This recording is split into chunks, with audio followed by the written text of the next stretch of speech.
ये तीनों गुणों की जो हमने बात की, तो फिर हमने बात किया था कि तीनों गुणों का प्रभाव हमारे जीवन में पड़ता है, केवल स्पिरिचुअली नहीं बल्कि फिजिकल लेवल पे, मेंटल इंटेलेक्चुअल लेवल पे भी उसका प्रभाव पड़ता है। तो हमने कहा था कि हम लोग फिजिकल लेवल से शुरू करेंगे और फिर धीरे धीरे आगे बढ़ेंगे। तो ये भगवत गीता के 6 चैप्टर का एक बहुत ही फेमस श्लोक है। मैं चाहूंगा कि आप सब मेरे पीछे दोहराएं। मैं स्क्रीन को थोड़ा बड़ा करता हूँ। आई होप आप लोग स्क्रीन देख पा रहे हैं। तो आप लोग बिना म्यूट के ही अपने मन में से बोल सकते हैं अपने अपने स्थानों पे। युक्त आहार विहारस्य युक्त चेष्टस्य कर्मसु युक्त स्वप्नाबोधस्य योगो भवति दुःखः। तो हा जो धातु है उसका मतलब है खत्म करना, मारना। जैसा हिंदी में एक शब्द होता है हत्या, हत्या शब्द है ना, किसी को मार देना। तो यहाँ किसको मारने की बात हो रही है? दुख हा, दुखों को अगर आप मारना चाहते हैं, अपने जीवन में सफरिंग को अगर हटाना चाहते हैं, तो इस योग प्रणाली को आप अपनाइए। अर्जुन को बोल रहे हैं कृष्ण। क्या योगिक प्रणाली अपनाने को बोल रहे हैं? युक्त आहार। आहार तो आप जानते हैं, हिंदी में भी शब्द है आहार, ईटिंग। उसको युक्त करना है। युक्त मतलब होता है रेगुलेटेड। रेगुलेटेड मतलब जो रूल्स और रेगुलेशंस से बांधा हुआ है, रेगुलेशंस, रेगुलेटेड। तो आहार को रेगुलेट करना है। विहार मतलब घूमना फिरना, मजे करना, थोड़ा अपने कोर एक्टिविटी से अलग कुछ कार्य करना। कर्म हमारा मुख्य काम। अगर आप स्टूडेंट हैं तो आपके लिए स्टडीज, अगर आप एक प्रोफेशनल है तो आपका रिस्पेक्टिव जॉब, अगर आप बिजनेसमैन है तो आपके लिए बिजनेस, अगर आप एक हाउसवाइफ है तो आपके लिए taking care of the house, कुछ भी हो, जो भी आपका कर्म है। और युक्त स्वप्ना अबोधस्य। स्वप्न मतलब सोना, सपने में जब जाना, और अबोध मतलब जागना। ये सब भी युक्त होना चाहिए, रेगुलेटेड होना चाहिए। तो इसकी बात भगवान कह रहे हैं। तो क्यों कह रहे हैं? इसके पहले वाले श्लोक में इसके पीछे की कंटेक्स्ट है। ऑफ कोर्स सारे श्लोक लिंक्ड हैं, और हम लोग 2-3 सेशंस और हो जाए पासवर्ड फॉर हैप्पीनेस के, फिर हम लोग भगवत गीता को सिस्टमैटिकली पढ़ना शुरू करेंगे। अभी भी भगवत गीता से ही हम लोग पढ़ रहे हैं, बट थोड़ा उसको कंटेम्पररी या मॉडर्न फॉर्म में बताने का प्रयास कर रहे हैं। तो बोल रहे हैं भगवत गीता, इसके पहले वाले श्लोक में भगवान अर्जुन को बोल रहे हैं कि हे अर्जुन, उस व्यक्ति के योगी बनने की कोई भी संभावना नहीं है जो कि अत्यधिक खाता है या बहुत कम खाता है, अत्यधिक सोता है या जितना सोना चाहिए उतना नहीं सोता। क्योंकि अर्जुन जानना चाह रहे थे कि शारीरिक स्तर पे योग प्रणाली हम कर रहे हैं, कोई भी योग प्रणाली, योग मतलब होता है, योग शब्द का क्या अर्थ है? अच्छा, कोई बताना चाहेगा आप में से, अपने आप को अनम्यूट करके? योग शब्द का क्या अर्थ है? What do you mean by yoga? आत्मा परमात्मा के साथ कनेक्ट होगा। Okay, thank you Pratyush. Yes, कोई भी हिंदी मीडियम का छात्र होगा वो आसानी से बता देगा, क्योंकि हम लोग इंग्लिश मीडियम में पढ़ते हैं 1 + 1 = 2। हिंदी मीडियम वाला पढ़ता है 1 और 1 का योग हुआ 2। तो योग मतलब होता है एडिशन, मिलना। आपने सुना होगा एक शब्द वियोग। कोई हमारे जीवन में चले जाता तो हम बोलते हैं वियोग हो गया। वियोग मतलब चले जाना, दूर हो जाना। तो आत्मा का परमात्मा से, भगवान से मिलन ही योग है। अलग अलग प्रकार से हम कैसे अपनी चेतना को भगवान में जोड़ें, how do we become god conscious, वो ही योग है। और आजकल अब योग का मतलब हो गया केवल कुछ ब्रीदिंग एक्सरसाइजेस, कपाल भारती या अलग अलग जो आसन हैं। योग की 8 स्टेजेस होती हैं, यम, नियम, प्राणायाम, आसन। ये तो केवल शुरुआती स्टेज है। अल्टीमेटली समाधि, one has to become meditate, one has to meditate on the Lord. आसन और प्राणायाम हेल्पफुल हैं, दे हेल्प अस। अगर आप आसन और प्राणायाम करते हैं तो it helps you to become peaceful, it helps you to become in mode of goodness, सत्वगुण में आने में आपको हेल्प करेगा। लेकिन अपने आप में आसन और प्राणायाम सब कुछ नहीं है। कितना भी आसन कर लो, एक दिन तो मरना पड़ेगा। आपके मन की जो दुर्भावना है वो आसन और प्राणायाम से ठीक नहीं हो सकती। वो हार्ट का डिजीज को ठीक नहीं कर सकता। तो फिजिकल लेवल से धीरे धीरे हमको मेंटल, इंटेलेक्चुअल और अल्टीमेटली स्पिरिचुअल लेवल पे जाना है, और योग उसी के लिए एक टूल देता है। तो अलग अलग प्रकार के योग होते हैं। जब हम गीता में योगा लैडर पढ़ेंगे, कर्म योग, ज्ञान योग, अष्टांग योग, बुद्धि योग, तब उसमें हम चर्चा करेंगे और डिटेल में। तो भगवान बोल रहे हैं कि योग की इंपॉर्टेंस ये है क्योंकि इसके बिना व्यक्ति या तो ज्यादा खाएगा, जो योगी नहीं है वो तो या तो ज्यादा खाएगा या कम खाएगा, ज्यादा सोएगा या तो कम सोएगा। और क्योंकि उस हम लोग अभी बॉडीली प्लेटफॉर्म पर हैं, हम लोग बॉडी में कुछ भी होता है तो वो हमारी चेतना को प्रभावित कर देता है, इसलिए बॉडीली कंसिडरेशंस को इग्नोर नहीं किया जा सकता। तो इसको हम लोग एक पीपीटी समझेंगे। तो ये हैबिट्स की बात यहाँ पे क्यों आ गई? आज हमने देखा हमारा टॉपिक है spirituality and the power of habits. Because ये सब हैबिट्स हैं, ये सब फिजिकल हैबिट्स हैं, ईटिंग, रिक्रिएशन इत्यादि। तो इनके ऊपर चर्चा करना आवश्यक है उस सेंस में। तो भारत में खासकर युवाओं के लिए फिजिकल लेवल पे ऐसी कौन सी चीजें हैं जो कि बहुत घातक हो सकती हैं? उनके स्पिरिचुअल डेवलपमेंट तो बहुत दूर की बात है, उनका टिपिकल ह्यूमन डेवलपमेंट भी खतरे में हो जाएगा। तो उसको थोड़ा सा हम लोग की शॉर्ट वीडियो है, उसको देखिए।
क्राइम रिकॉर्ड्स ब्यूरो ने वर्ष 2015 में देश भर में हुए अपराधों पर अपनी सालाना रिपोर्ट जारी की है, जिसमें चौंका देने वाली बातें सामने आई हैं। वर्ष 2015 में भारत में हर 16 मिनट में एक हत्या हुई है, हर 15 मिनट में बलात्कार की एक घटना हुई है, हर 60 मिनट में किसी न किसी महिला के साथ छेड़छाड़ की घटना हुई है, हर 6 मिनट पर एक अपहरण हुआ है, हर 119 मिनट पर एक डकैती हुई है और हर 14 मिनट में लूटपाट की एक वारदात हुई है। बच्चों के साथ बलात्कार के मामलों में 82% की बढ़त हुई है।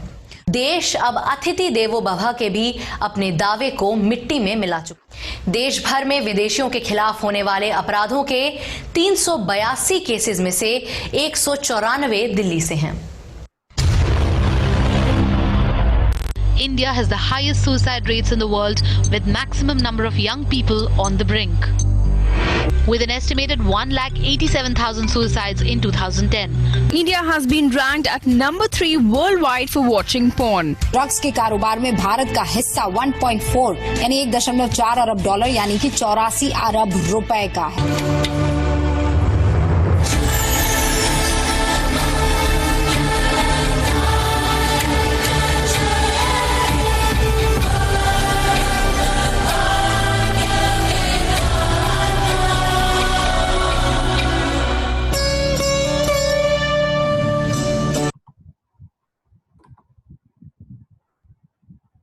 Okay.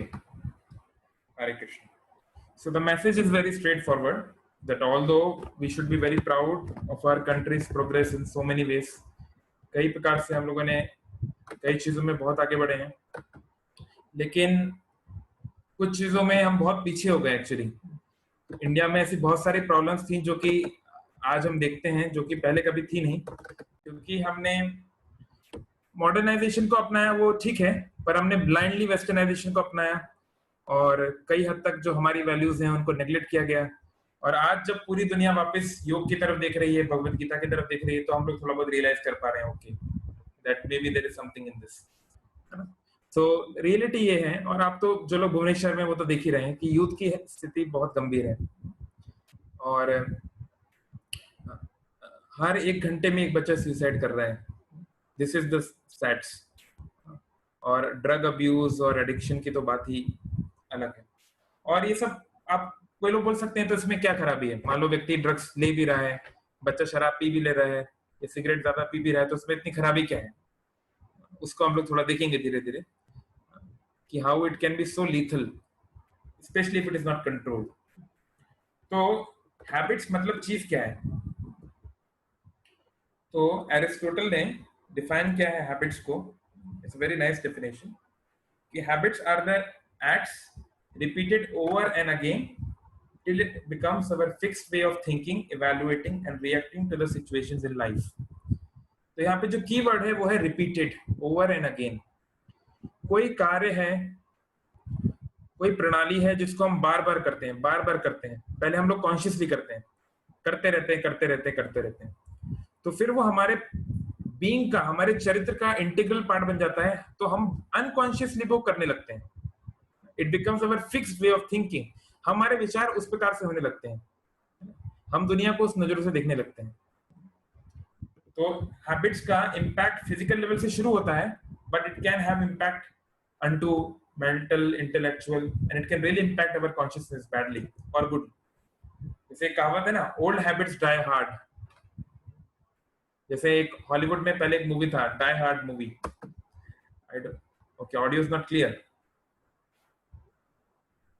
Audio is not clear? Clear है प्रभु जी. ठीक है, मैं थोड़ा और माइक को पास रख लेता हूँ. एक मूवी थी बहुत पुरानी, उसका नाम था डाई हार्ड. तो डाई हार्ड में एक गंजा हीरो है, मैं उसका नाम अब तो भूल गया, बहुत लंबा समय हो गया देखे. किसी को याद हो तो बता सकते हैं. और उसके बहुत सारे पार्ट्स हैं, 2-3 पार्ट्स हैं.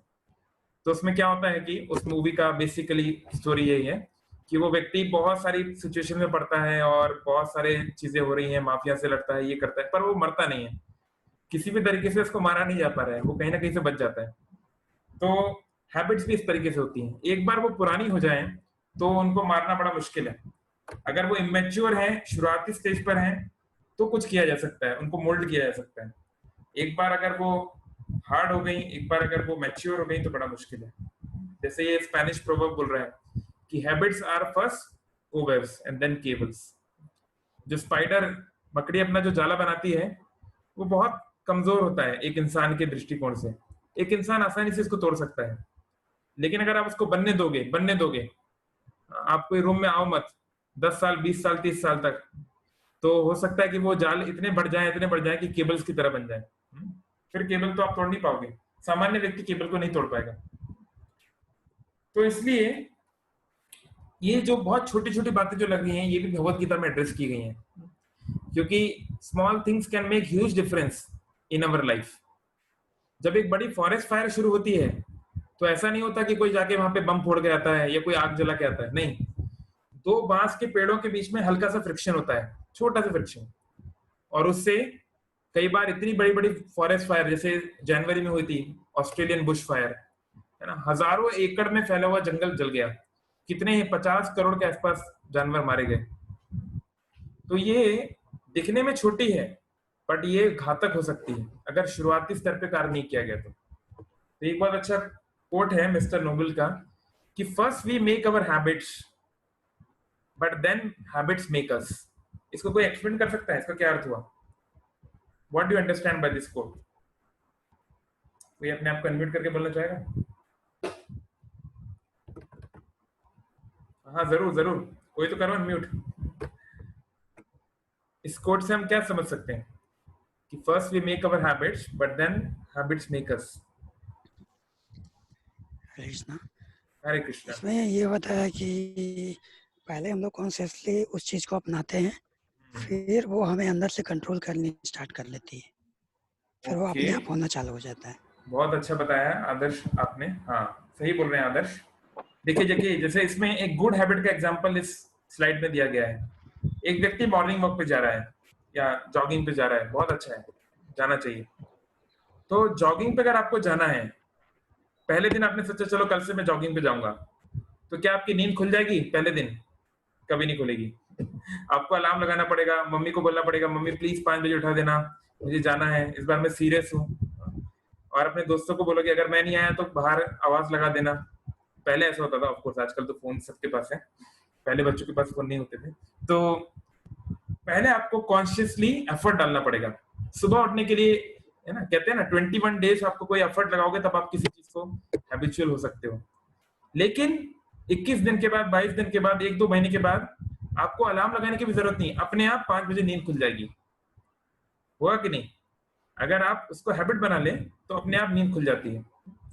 जैसे आजकल हम लोग, अब क्योंकि बहुत समय से हम लोग ये ब्रह्मचारी आश्रम में रहते हैं, तो 3:30 के आसपास हमारी नींद खुद ही खुल जाती है, 3:30 पौने 4 के आसपास खुल जाती है। तो ये प्रैक्टिस से हो जाता है। और ये बात एक गुड हैबिट के लिए भी बात लागू होती है और एक बैड हैबिट के लिए भी। तो हम कुछ उदाहरण देखेंगे। कोई आप उदाहरण देना चाहेंगे? अब हम बैड एक्टिविटीज की बात करते हैं कि कोई एक सिंपल बैड हैबिट जो कि ज्यादा, जिसका कोई बहुत अधिक इम्पैक्ट हमारी लाइफ में नहीं होता, लेकिन हम डे टू डे लाइफ में देखते हैं। कोई सिंपल बैड हैबिट का आप एग्जांपल बताना चाहेंगे आप में से कोई? जिन्होंने अभी तक नहीं बोला वो लोग बोलिए। बहुत लोग हैं जो कभी अनम्यूट करके कुछ बोलते नहीं। बजे तक सोना प्रभु। जी रितेश, हाँ बोलो। सुबह 10 बजे तक सोना। सुबह 10 बजे तक सोना, हाँ। तो कई बार लोग इस तरह से बोलते हैं कि प्रभु जी हम भी तो 6 घंटे ही सोते हैं। जैसे एक गीता में एक श्लोक है कि योगियों के लिए जब दिन होता है तो भोगियों के लिए रात होती है। जब सारा संसार सो रहा होता है तो योगी जाग जाता है, और जब योगी सो रहा होता है तो सारा संसार जगा रहता है। तो कई लोग ऐसे बोलते हैं कि प्रभु जी आप लोग 4 बजे उठते हैं, हम लोग 4 बजे सोते हैं, अंतर क्या है? हम भी तो 10 बजे उठ ही जाते हैं, है ना। लेकिन अंतर क्या है कि बॉडी आपने डिजाइन नहीं की है, बॉडी बनाने वाले ने, नेचर ने, भगवान ने उसको, बॉडी को इस तरह से डिजाइन किया है कि वो सूर्य की साइकिल के साथ चले, सन की साइकिल के साथ चले। अगर आप उसके अपोजिट उसको चलाएंगे तो शुरू में तो कुछ नहीं होगा। जैसे एक नई बाइक आई आपके पास, अब उसने बोला है बाइक वाले ने कि भैया गियर जो है, जब गियर करते हो तो क्लच दबाना है, जो भी है कुछ कुछ चीजें बताई हुई है, तो आप नहीं मान रहे हैं, आप अपने तरीके से चला रहे हो। तो शुरुआत में बाइक नई नई है, कुछ नहीं होगा, चल जाएगी, पर 2-4 साल के बाद बाइक खराब होने लगेगी और फिर बड़ा मेजर इश्यू भी आ सकता है। ऐसे अभी शरीर युवा है, 20 साल, 25 साल, 30 साल, 35 साल तक शरीर युवा है, तो कुछ भी कर लोगे, अनाप शनाप कुछ खा पी भी लोगे, कुछ कर लोगे तो शरीर सह लेगा, लेकिन धीरे धीरे उसकी सहने की क्षमता कम होती जाएगी। तो ये है एक उदाहरण। अब जैसे ये महाशय जो हैं अलार्म घड़ी को तोड़ना चाहते हैं क्योंकि अच्छी खासी नींद लगती है सुबह की। देखिए ब्रह्म मुहूर्त की अच्छी बात क्या है, ब्रह्म मुहूर्त में आप जो काम करो वो अच्छा लगता है। आप ब्रह्म मुहूर्त में उठ के, ये ब्रह्म मुहूर्त क्या चीज है, वैदिक कैलकुलेशन में एक कैलकुलेशन ऐसी है जिसमें मुहूर्त से टाइम को नापा जाता है। तो एक मुहूर्त में 48 मिनट्स होते हैं। तो जैसे हम देखते हैं हमारे मॉडर्न कैलकुलेशन में 60 मिनट्स में 1 घंटा होता है, तो मुहूर्त मतलब 48 मिनट्स का होता है, और ऐसे 30 मुहूर्त होते हैं एक दिन में। तो ब्रह्म मुहूर्त मतलब होता है जो सनराइज से 2 मुहूर्त पहले, उसको बोलते हैं ब्रह्म मुहूर्त, यानी 96 मिनट्स बिफोर सनराइज, उसको बोलते हैं ब्रह्म मुहूर्त। तो भुवनेश्वर में जैसे अभी का जो माहौल है 6 बजे के आसपास या उससे थोड़ा पहले सनराइज हो जाता है, तो उससे आप 96 मिनट लगा लीजिए। तो ब्रह्म मुहूर्त में आप जो काम करो बहुत अच्छा होता है। आप स्पिरिचुअल एक्टिविटी करो, बहुत अच्छा मेडिटेशन होगा। आप पढ़ाई करो, अच्छी पढ़ाई होगी। आप अच्छे से सो जाओ, नींद भी अच्छी आएगी। तो ब्रह्म मुहूर्त की एक खासियत है। लेकिन हमें प्रायोरिटी डिसाइड करनी है कि हमारे जीवन में महत्वपूर्ण क्या है, स्पिरिचुअल एक्टिविटी या सोना। तो भाई साहब को बहुत गुस्सा आ रहा है तो वो अपनी अलार्म घड़ी तोड़ रहे हैं। हम लोग तो ऐसा नहीं कर सकते क्योंकि हमारी अलार्म घड़ी जो है एक महंगा फोन है, तो हम लोग उसको ऐसा नहीं करेंगे। लेकिन हम लोग के मन में कई बार लगता है अरे यार स्नूज कर दो, बंद कर दो, क्यों जगा दिया, कई बार ऐसा होता है। तो एक बहुत अच्छा वीडियो है गौर गोपाल प्रभु का, आप लोग जरूर देखना बाद में, लेसन्स फ्रॉम अलार्म क्लॉक। उसमें प्रभु जी बहुत अच्छी बात बोलते हैं कि देखो ये अलार्म घड़ी, ये 6:15 बजे का अलार्म जो इसके घड़ी में दिख रहा है यहाँ पे, ये अलार्म लगाया किसने, बताइए किसने लगाया? ऐसा तो है नहीं कि पड़ोस का कोई व्यक्ति आके लगा के गया है या मम्मी पापा ने लगाया है, नहीं, हम स्वयं डिसाइड करते हैं कि अगले दिन हमें कितने बजे उठना है। लेकिन क्योंकि हमारा मन नियंत्रित नहीं है, क्योंकि हम अपने आप को युक्त नहीं कर पाते, बैलेंस नहीं कर पाते, रेगुलेट नहीं कर पाते, तो अपने बनाए हुए गोल्स को पहले दिन की शुरुआत होने से पहले ही अपना पहला गोल तोड़ देते हैं। ऑफ कोर्स हम लोग रोबोट्स नहीं है कि हम लोग एग्जैक्टली उसी टाइम पे उठ जाए, तो थोड़ा 10-15 मिनट ऊपर नीचे चलता है। लेकिन अगर वेकिंग टाइम में बहुत ज्यादा वेरिएशन है, आधा घंटा, 1 घंटा, 2 घंटे का वेरिएशन है, तो कभी भी बॉडी जो है रेगुलराइज नहीं हो पाएगी, उसको रेगुलेट होने का हैबिट नहीं हो पाएगा। कई बार ये एक्टिविटीज थोड़ी सीरियस हो जाती हैं, जैसे एडिक्शन, हम लोग उस पर आएंगे, और कई बार बहुत ग्रेव हो जाती हैं। जैसे देखिए यहाँ पे जो दिखाया गया है वो एक सीरियल किलर। जैसे सामान्य तौर पे कोई व्यक्ति किसी की हत्या क्यों करता है? ऐसे थोड़े ना बिना कारण से हत्या कर देगा। कोई बड़ा रिवेंज होगा, कोई बहुत बड़ा उसने मेरे प्रति कुछ मेरा अपराध किया होगा, या मतलब मेरा पूरा जीवन उसने खराब किया होगा, तभी तो मैं उसको मारूंगा। नहीं तो लूटपाट के लिए तभी तो मारूंगा। लेकिन सीरियल किलर लोग क्या होते हैं? साइको लोग हैं, थोड़ा मेंटली अनस्टेबल हैं। तो छोटी छोटी बातों से ये शुरुआत होती है। जैसे कई लोगों को दूसरों को दुख में देखना अच्छा लगता है। आप देखेंगे बहुत सारे लोग, आप लोग सर्च कर सकते हैं गूगल पे बाद में, वो लोग इंटरनेट पे यही ढूंढते रहते हैं, a child suffering, a woman suffering, a man suffering, है ना। बहुत लोग लोगों को मरते हुए देखना चाहते हैं, बहुत लोग स्त्रियों का रेप होते हुए देखना चाहते हैं। उनको अच्छा लगता है कि सामने वाला दुख में है, और वो दुख देख के उनको अच्छा लगता है। तो ये डेफिनेटली एक ऐसी चीज है जिसे साइकोलॉजिकली देखना चाहिए शुरू में ही, बट नहीं देखा जाता, कहीं उसको इतना सीरियस नहीं लेते लोग, फिर वो धीरे धीरे बढ़ने लगता है, और फिर it can become really grave. तो इसको ग्रेव बनने से पहले ही हमको कुछ करना होगा। जैसे मैं आपको एक एग्जांपल यहाँ पे दूंगा, मेरे खुद के ऑब्जर्वेशन से मैंने बनाया है। जो लोग थोड़ा सा आज से 10 साल पहले तक टीवी वगैरह कुछ देखते होंगे, वो लोग इसको समझ पाएंगे, बाकी लोग हो सकता है शायद ना समझ पाए। सॉरी, मैंने बहुत सालों से देखा नहीं है, इसलिए एग्जाम्पल्स थोड़े पुराने हैं। तो पहले बहुत सारे ऐसे एड्स आते थे, जैसे रॉयल स्टैग मेगा क्रिकेट, या किंगफिशर म्यूजिक, या बैक पाइपर सोडा। आप लोगों ने सुना है ये सब कुछ इस तरह के एड्स? Carlsberg glasses. दोबारा बोलिए। Carlsberg glasses. Ask for classes. Glasses. अच्छा, okay, maybe some other ad might be there. तो मुझे हमेशा अजीब सा लगता था कि ये बड़ा अजीब सी बात है। तो एक दिन मुझे एक एक्सपर्ट ने बताया कि ऐसा इस प्रकार के एड्स क्यों आते हैं। अब देखिए, खुद आप सोचिए, Royal Stag mega cricket, Royal Stag एक शराब बेचने वाली कंपनी है। They have lots of different kinds of alcohol, beers, जो भी सब बोलते हैं। वो क्रिकेट के ऊपर क्यों ऐड बना रहा है? कभी आपने सुना कि फलाना क्रिकेटर जो है रॉयल स्टैग की क्रिकेट क्लब से खेल कर आया है, उसको वहां पे ट्रेनिंग दी गई थी तो वो वहां से खेल कर आया है? कभी आपने सुना? नहीं। फिर किंगफिशर म्यूजिक, किंगफिशर एक फेमस लिक्विड ब्रांड है, तो कभी आपने सुना कि फलाना मूवी है या फलाना एल्बम है, उसका म्यूजिक जो है किंगफिशर ने स्पॉन्सर किया है? आप कभी नहीं सुनोगे। और बैक पाइपर एक सोडा तो इतना सस्ता आता है, 10 रुपए का सोडा आता है, 20 रुपए का, उसके लिए इतना एडवर्टाइजमेंट कर रहे हैं। तो इसका कारण क्या है? तो मुझे जब पता चला तो काफी इंटरेस्टिंग था। उसका कारण ये है कि इंडियन गवर्नमेंट रेगुलेशंस के अनुसार कोई भी एडिक्शन का आप एडवर्टाइजमेंट नहीं कर सकते ये इस प्रकार के मीडिया में, टेलीविजन मीडिया में। इसलिए आप देखोगे कभी भी शराब का ऐड नहीं आता, कभी भी सिगरेट का ऐड नहीं आता, कभी बीड़ी का ऐड नहीं आता, ड्रग्स की तो बात ही नहीं हो सकती, तो इन सब का ऐड कभी नहीं आता है। तो लेकिन जो पिलाने वाले होते हैं वो पीने वालों से कहीं ज्यादा इंटेलिजेंट होते हैं।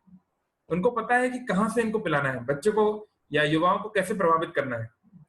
तो उन्होंने एक छोटी सी कंपनी बना दी। किंगफिशर एक बहुत बड़ा लिक्विड ब्रांड है, उसने अपनी छोटी सी ऑफशूट कंपनी बना दी, किंगफिशर म्यूजिक, कुछ करोड़ रुपए उसमें डाल दिए, और किंगफिशर म्यूजिक का उसने ऐड चला दिया। म्यूजिक ऐड तो आप नहीं रोक सकते, उसमें फिल्म स्टार्स आ रहे हैं, उसमें बॉलीवुड स्टार्स आ रहे हैं, और वो लोग बहुत आनंद में हैं, लड़के लड़की नाच रहे हैं, ये वो, और वो लोग सोडा पी रहे हैं, क्योंकि सोडा आप दिखा सकते हैं, सोडा का ऐड आप कर सकते हैं, दैट इज अलाउड।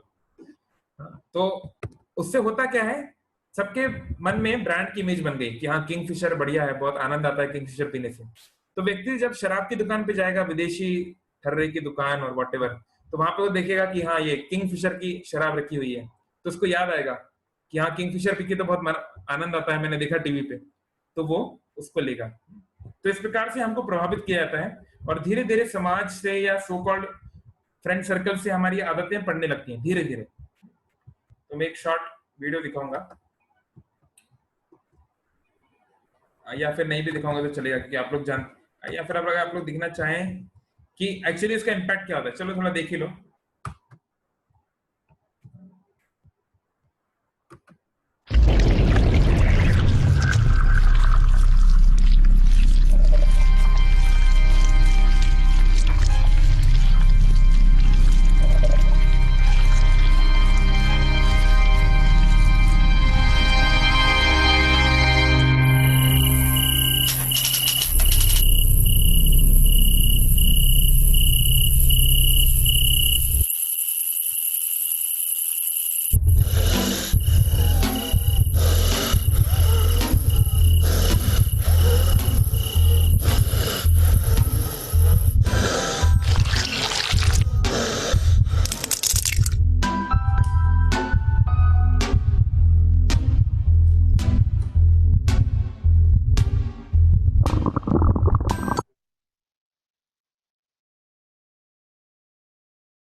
ओके, हरे कृष्ण। तो ये हम दिखाने का पर्पस क्या है, भगवत गीता में एक श्लोक है, भोग ऐश्वर्य प्रसक्ता नाम तया आफृत चेतसाम व्यवसाय आत्मिका बुद्धि समाधो न विधीयते। कोई भी व्यक्ति व्यवसाय आत्मिक सिंगल फोकस नहीं बन सकता और समाधि यानी परफेक्शन को नहीं पा सकता, जो कि बहुत ज्यादा भोग ऐश्वर्य में लगा है, यानी कि जिसकी बुद्धि भ्रमित है। तो आप देखते हैं अगर कोई व्यक्ति बहुत ज्यादा इंटॉक्सिकेंट लेता है या बहुत ज्यादा जो है उसकी आदतें खराब है, तो उसके लिए स्पिरिचुअलिटी प्रैक्टिस करना थोड़ा मुश्किल हो जाता है। ऑफ कोर्स स्पिरिचुअल लाइफ सबके लिए, कोई भी इसको कर सकता है, लेकिन जनरली हम देखते हैं कि लोग जिनके अंदर ये ज्यादा है टेंडेंसीज, उन लोग के लिए थोड़ा मुश्किल होता है। And of course but there are so many exceptions for that. तो इसलिए अगर आप ये सब आदतें आपके अंदर नहीं है, अगर है तो कोई बात नहीं, if you follow specially the chanting properly you can give it up. लेकिन अगर नहीं है, अगर आपने जीवन में कभी सिगरेट नहीं पी है, ड्रग्स नहीं लिया है, तो ना ले तो अच्छा है।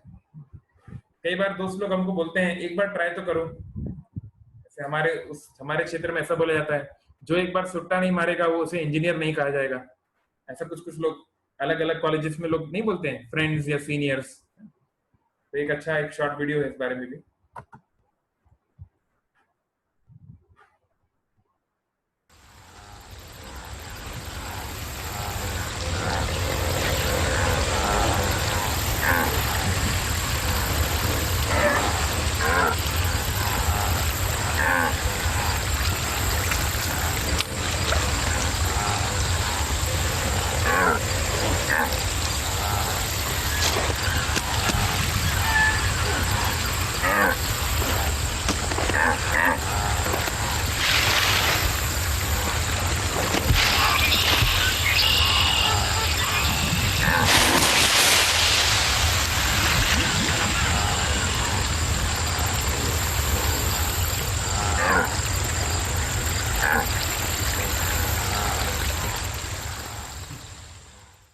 तो आपने देखा कि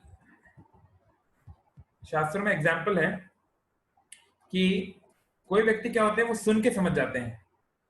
उन्होंने सुना है कि पॉइजन खाने से व्यक्ति मर जाता है, तो वो नहीं खाएंगे। उन्होंने सुना हुआ है कि चोरी करना पाप है, चोरी करोगे पुलिस पकड़ लेगी, करियर तबाह हो जाएगा, लाइफ तबाह हो जाएगी, तो वो कभी नहीं करते। तो इस ऐसे व्यक्ति को बोलते हैं फर्स्ट क्लास का रिसेप्शनर, फर्स्ट क्लास का हियरर, श्रवण करने में उच्च कोटि का व्यक्ति। दूसरे कोटि का व्यक्ति क्या होता है, वो सुन के नहीं मानता, वो देख के मानता है। जब तक वो किसी को देख ना ले कि कोई व्यक्ति चोरी किया था और पुलिस को उसको ले गई और उसको सजा हुई, तब तक वो मानता नहीं कि चोरी करना खतरनाक है। तब तक उसके मन में संशय रहता है, वो सोचता है चलो मैं भी शायद कभी कर सकता हूँ। लेकिन जब वो देखता है नहीं सच में पुलिस आती है और सच में पुलिस ले जाती है, तो फिर वो उस चीज को सीख लेता है। कुछ लोग क्या होते हैं, लातों के भूत होते हैं, वो लोग बातों से नहीं समझ पाते, तो उन्हें खुद एक्सपीरियंस करना है। नहीं कोई पुलिस जैसी कोई चीज नहीं होती, ये तो केवल एक मन की कल्पना है, या पुलिस कुछ नहीं करेगी, चिंता मत करो, क्यों तुम डर करते हो। तो वो खुद करके दिखना चाहता है, वो खुद चोरी करेगा और एक दिन पकड़ा जाएगा, डंडे खाएगा, तब सुधरेगा। और फोर्थ क्लास का व्यक्ति होता है जो एक्सपीरियंस कर लेता है, पुलिस के डंडे खा लेता है, फिर भी इतना निठल्ला है, इतना मूर्ख है कि दोबारा वही गलतियां करते रहता है, बार बार चोरी करता है, बार बार पुलिस के डंडे खाता है। तो ये हमारे ऊपर है। अगर पहले से ही हम अपनी लाइफ को सात्विक बना लें, तो भगवत गीता में भगवान पहले से ही बोल रहे हैं किस प्रकार का भोजन करना चाहिए, फ्रेशली मेक खाना चाहिए, है ना, नॉन वेज तामसिक भोजन नहीं खाना चाहिए। अगर आप लोग सुन लो और पहले ही समझ लो, फॉर्चुनेटली हमने अपने जीवन में कुछ हद तक सुन लिया पहले ही, ज्यादा कुछ नहीं हुआ, तो बच जाएंगे। नहीं सुन के नहीं हम अपने जीवन में करके देखेंगे, तो करके देख लो। अल्टीमेटली देखिए, हर व्यक्ति को भगवान ने स्वतंत्रता दी है, इंडिपेंडेंस दी हुई है, तो कोई किसी को फोर्स नहीं कर सकता, केवल समझा सकता है। भगवान भी फोर्स नहीं करते, तो अधिकतर लोग नहीं मानेंगे। भगवान ने बोला ना, मनुष्य नाम सहस्त्रेषु, हजारों में कोई एक व्यक्ति आध्यात्मिक रूप से आगे बढ़ने का सोचता है, और यतामति सिद्धा नाम कश्चित माम वेति तत्वता, हजारों लोग जो कि आध्यात्मिक सिद्धि पाना चाहते हैं, उसमें से कोई एक व्यक्ति बिरला मुझे जान पाता है। तो भगवान का भक्त बनना कोई चीप बात नहीं है, बहुत कम लोग बन पाएंगे। देखिए भुवनेश्वर में 10 लाख लोग से ज्यादा लोग रहते हैं, कितने लोग स्पिरिचुअल प्रोग्राम अटेंड कर रहे हैं अभी आज रात को? बहुत कम, 1% भी नहीं होगा। तो ऑलवेज जो लोग प्योर सतोगुण में हैं, वो लोग माइनॉरिटी में रहेंगे। जो सतोगुणी हैं वो थोड़े ज्यादा रहेंगे, रजोगुणी इससे ज्यादा, तमोगुणी इससे ज्यादा, ये होना ही है। तो हमें डिसाइड करना है कि हम पहली कैटेगरी के हैं, दूसरी, तीसरी, चौथी। तो वही मैं आपसे रिक्वेस्ट करूंगा, आप में से बहुत लोग युवा हैं, अगर आपने एडिक्शंस नहीं लिए हैं तो बेटर है ना लो। और अगर नहीं, आपको लगता है नहीं प्रभु जी एक बार तो ट्राई करना चाहिए, सीनियर लोग बोल रहे हैं, सब लोग बोल रहे हैं, नहीं तो मैं इंजीनियर नहीं कहलाऊंगा, तो कर लो। और उसके बाद फिर आपको जब 2-4 साल के बाद वापस आओगे, तब बोलोगे प्रभु जी ऐसा हो गया, वैसा हो गया। तो पहले से ही हमें सात्विक लाइफस्टाइल अपनानी चाहिए। खान पान, रहन सहन, उठना बैठना, सब चीज सतोगुणी करने का प्रयास करना चाहिए। तो हम पीसफुल रह पाएंगे, हैप्पी रह पाएंगे, थॉटफुल रह पाएंगे, और फिर धीरे धीरे भक्ति में हम आगे बढ़ सकते हैं। वही सब कुछ नहीं है, सतोगुण रहना सब कुछ नहीं है, बट इट हेल्प्स।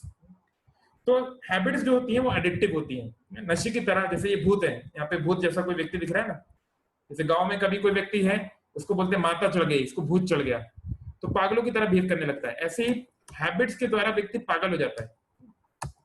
हैबिट का किस तरह का फ्लो है कि जिस प्रकार के बाइबल में, न्यू टेस्टामेंट में एक बहुत अच्छा फेमस कोट है, as you sow so shall you reap. जैसा आप बोएंगे वैसा आप पाएंगे। कर्म फल की तरह ही है, लॉ ऑफ कर्मा की तरह ही है ये बात। तो जिस प्रकार के विचारों को हम बोते हैं उस प्रकार के एक्शंस आते हैं। अगर दिन भर मन में यही चल रहा है, दिन भर पैसे का ख्याल चल रहा है, या मान लो कोई लड़का किसी लड़की के बारे में सोच रहा है, कोई लड़की किसी लड़की के बारे में सोच रही है, या मान लो किसी आईफोन दिन भर आईफोन चल रहा है, आज आईफोन रिलीज होने वाला है, आज ये होने वाला है, तो डेफिनेटली वो जो थॉट्स हैं वो एक्शन में दिखने लगेंगे। उसके फिजिकल लेवल पर वो चीजें आने लगेंगी। वो मन में आईफोन बोल रहा है, फिर वो असली में बोलने लगा, कहाँ है आईफोन, किधर है आईफोन, कहाँ से जाऊं, लाइक दैट। और जैसे जैसे हम एक्शंस करते हैं वो हमारी हैबिट बन जाती है। पहले हमने चर्चा किया, कई एक ही एक्शन को जब हम बार बार करते हैं तो वो आदत बन जाती है, वो हैबिट बन जाती है। और आदतें, हैबिट्स हमारे कैरेक्टर को डिसाइड करती हैं। इस रूम में फिलहाल मैं अकेला हूं, मान लो कोई फलाना व्यक्ति, XYZ व्यक्ति इस रूम में आता है, तो उस व्यक्ति के बारे में मैं क्या, मेरी मानसिकता क्या होगी? अरे ये व्यक्ति आ गया, ये तो सिगरेट पीता है, यहाँ के सिगरेट पिएगा। अरे ये व्यक्ति आ गया, ये हमेशा बहुत जोर जोर से बातें करता है। अरे ये व्यक्ति आ गया, ये तो हमेशा फोन पे लगा रहता है ना?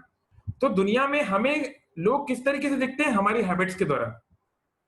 लोग अंदरूनी व्यक्ति को नहीं देख पाते, इतनी विजन बहुत कम लोग की है, मैच्योरिटी। लोग बाहरी शरीर देखते हैं, उसके शारीरिक आदतों को देखते हैं, है ना? इसलिए हैबिट्स पे काम करना जरूरी है, क्योंकि वो हमारे कैरेक्टर को बनाती है। और जैसा हमारा कैरेक्टर होगा वैसी हमारी डेस्टिनी होगी। तो हर व्यक्ति चाहता है कि मैं अपने डेस्टिनी का लॉर्ड बनूं। How can I change my destiny? कैसे मैं अपना किस्मत को बदलूं? किस्मत बदलना पॉसिबल है, लेकिन हमें शुरुआत करनी पड़ेगी थॉट से। इसलिए इस्कॉन का फुल फॉर्म है international society for Krishna consciousness. चेतना को कृष्णमय, चेतना को स्पिरिचुअलाइज करने की आवश्यकता है। Pure thoughts sure success. अगर थॉट्स प्यूरिफाई होने लगे तो बाकी सब प्यूरिफाई होने लगेगा धीरे धीरे, और सक्सेस मिल जाएगी। लेकिन प्रॉब्लम क्या है कि लोग बाहरी तौर पे बहुत कुछ करना चाहते हैं पर आंतरिक परिवर्तन नहीं लाना चाहते, ये प्रॉब्लम है। तो कई बार लोग बोलते हैं पर प्रभु जी हमसे छूटता नहीं है, हमसे छूटेगा नहीं। जैसे कई लोग बोलते हैं कि प्रभु जी हमसे सिगरेट नहीं छूट सकती, या नॉनवेज नहीं छूट सकता, या हम सुबह नहीं उठ सकते, या ये माला जाप हम लोग नहीं कर सकते, या बिना पबजी के हम नहीं रह सकते, अब तो सरकार ने मजबूरी कर दी, नहीं तो नहीं रह सकते, है ना? तो इसको बोलते हैं कंडीशनिंग। कंडीशनिंग मतलब रेस्ट्रिक्शंस। जैसे इस पिक्चर में आपको क्या दिख रहा है? क्या आप इससे इन्फर कर सकते हैं इस पिक्चर से? कोई बताना चाहेंगे?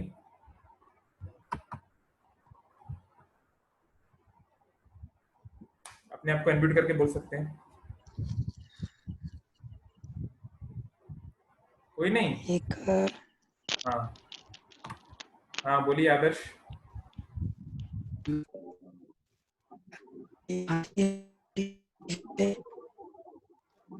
आपका आवाज थोड़ी सी कट गई, कोई बात नहीं, थोड़ा मैं समझ पाया। तो इसमें, हाँ, इसमें एक हाथी है, इसको बहुत ही कमजोर रस्सी से बांधा हुआ है। ओके, यस, हाँ सही पहचाना आदर्श, लगता है इन्होंने पहले ही सेमिनार किया हुआ है। तो देखो, हाथी का बच्चा जब छोटा होता है ना, जब बालक होता है, ऑफ कोर्स बालक भी काफी बड़ा होता है, एकदम भी छोटा नहीं, तो उसको क्या करते हैं, एक सामान्य से बांस के डंडे को गड़ाते हैं और एक सामान्य से रस्सी से उसको बांध देते हैं। तो बच्चा बहुत कोशिश करता है अपने आप को छुड़ाने की, बहुत प्रयास करता है, हाथ पैर मारता है, ऊपर नीचे होता है, कई घंटे मशक्कत करता है, लेकिन वो उस रस्सी को नहीं तोड़ पाता, उस बांस को वो नहीं तोड़ पाता, उसकी स्ट्रेंथ उतनी ज्यादा नहीं है। धीरे धीरे कई साल गुजर जाते हैं, आज ये हाथी काफी स्ट्रांग हो चुका है। ये चाहे तो ऐसे बांस के घर को उड़ा सकता है, पूरे बांस के ढेरों को उड़ा सकता है, इतनी इसके अंदर ताकत है। लेकिन आज भी इसको एक मामूली सी या सिंपल सी चेन से बांध दिया जाता है, कोई छोटी सी लोहे की चेन से या कुछ भी, और उसको लग दिया जाता है, और वो आज भी बंधा हुआ है। क्यों? क्योंकि वो अब ये मान चुका है कि क्योंकि मैं पहले नहीं कर पाया तो मैं आज भी नहीं कर पाऊंगा। क्योंकि मैंने उस समय प्रयास किया था तो मैं नहीं छोड़ पा रहा था अपने आप को, मैं अपने आप को लिबरेट नहीं कर पाया था, तो आज भी मेरा प्रयास करने का कोई लाभ नहीं, इसलिए चलने दो, जो हो रहा है होने दो। ये तमोगुण की निशानी है और ये बेचारे साथी की सिचुएशन है। तो हम देखते हैं बहुत सारे लोग इस तरह बोलते हैं कि प्रभु जी क्या करें, हम हमारा तो मन ही नहीं लगता, हम तो ये कर ही नहीं सकते, छोड़िए जो हो रहा, भगवान जो चाहते हैं वो करने दीजिए। ऐसे कई लोग इस तरह से बोलते हैं कि अब क्या करेंगे, हम तो, हमारे हाथ में तो क्या रखा है, इस तरीके से कई लोग बोलते हैं। तो ये एक बहुत ही नेगेटिव या बहुत ही पेसिमिस्टिक अप्रोच है।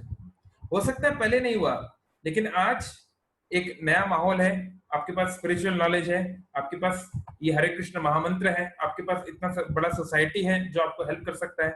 सो कोई भी कंडीशनिंग, कोई भी हैबिट चेंज की जा सकती है, खतरनाक से खतरनाक। हम लोग लास्ट में एक वीडियो देखेंगे कि प्रभुपाद जी के बहुत सारे शुरुआती शिष्य थे, वो लोग एलएसडी लेते थे। एलएसडी बहुत ही हैवी ड्रग है, ये मैरिजुआना वगैरह तो कुछ भी नहीं, बहुत ही हैवी ड्रग्स लेते थे। लेकिन वो लोग सब, ड्रग्स तो बहुत दूर की बात है, चाय कॉफी भी नहीं पीते पिछले 30-40 साल से, जब से वो लोग डिवोटीज बने हैं। तो भक्ति का शक्ति इतना ज्यादा है, मेडिटेशन स्पिरिचुअलिटी का शक्ति इतना ज्यादा है, you simply have to give a chance. ये मैंने शायद पहले भी आपको कई बार बोला होगा कि कोई भी आप कार्य करना चाहते हैं, कोई भी परसूट करना चाहते हैं, तो दोनों प्रकार के डायलॉग्स आपके मन में आएंगे। एप्रीहेंशन होगा, डाउट होगा, एक डेमोनिक वॉइस आएगी और एक एंजेलिक वॉइस आएगी, एक पॉजिटिविटी आएगी, एक उम्मीद की किरण दिखेगी।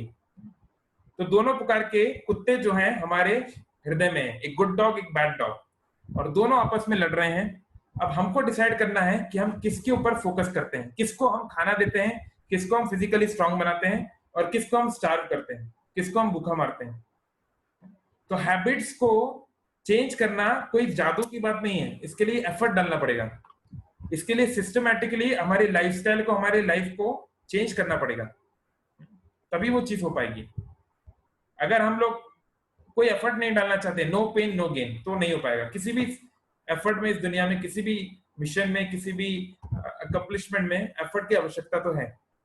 तो स्पिरिचुअलिटी में भी एफर्ट डालना पड़ता है, उसके बिना काम नहीं होगा। तो मुख्य रूप से हमें ये करना है। सत्संग, जो 6 प्रकार के अंग हैं जिनसे हम भक्ति में आगे बढ़ते हैं, वो है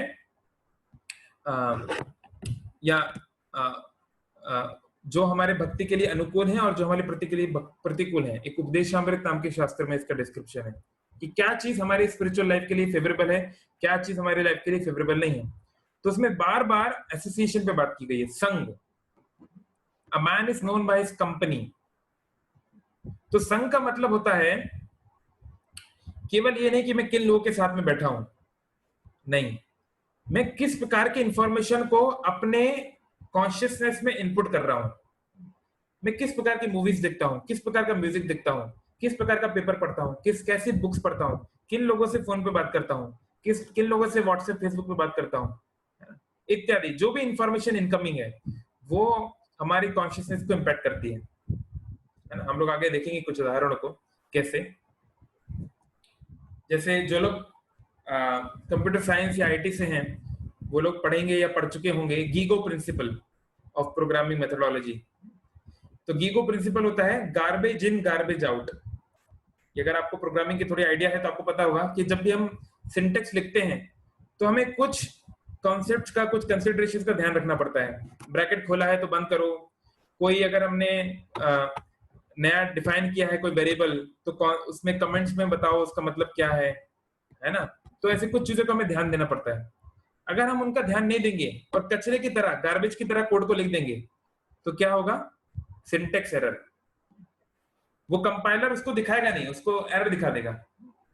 और ऐसे ही गुड इन गुड आउट। अगर हम कोड को साइंटिफिकली, लॉजिकली और जैसा उसे होना चाहिए उस प्रकार से डालेंगे तो डेफिनेटली अच्छा इनपुट आएगा और अच्छा आउटपुट आएगा। तो एक छोटी सी मशीन है, ये कंप्यूटर है, आपका सेलफोन है, वो इस प्रकार की मेथोडोलॉजी पे काम करता है। उसके इनपुट के आधार पर इसका आउटपुट होता है। तो हम लोग ऐसा कैसे सोच सकते हैं कि हम अपने मन को, अपनी बुद्धि को, अपने शरीर को हम जो चाहे वो इनपुट देंगे और हमारा आउटपुट अच्छा रहेगा। कई लोग ऐसे बोलते हैं ना, मैं चाहे ये करूं, मैं चाहे वो करूं, मेरी मर्जी। हाँ, मर्जी हमारी है, वो भगवान ने हमको मर्जी दी हुई है, हम जो चाहे वो कर सकते हैं इनपुट में, ये करने का प्रयास कर सकते हैं कम से कम, लेकिन आउटपुट हमारे हाथ में नहीं है। अगर हम इनपुट कचरे की तरह डालेंगे तो आउटपुट भी कचरे की तरह ही होगा। अगर हम वाहियात चीजें देखेंगे सुनेंगे तो वाहियात ख्याल मन में आएंगे और वाहियात एक्शंस हमारे होंगे। तो इसलिए ये बहुत कॉन्शियसली हमको ये चॉइसेस बनानी होगी, ये बहुत महत्वपूर्ण है उन कॉन्शियस को, उन चॉइसेस पे ध्यान देना। भगवत गीता में एक बहुत अच्छा उदाहरण है लोटस फ्लावर का। एक लोटस फ्लावर कहाँ पे उगता है, कोई बताना चाहेगा? लोटस फ्लावर कहाँ पे आप लोगों ने देखा है उगते हुए, एक कमल का पुष्प?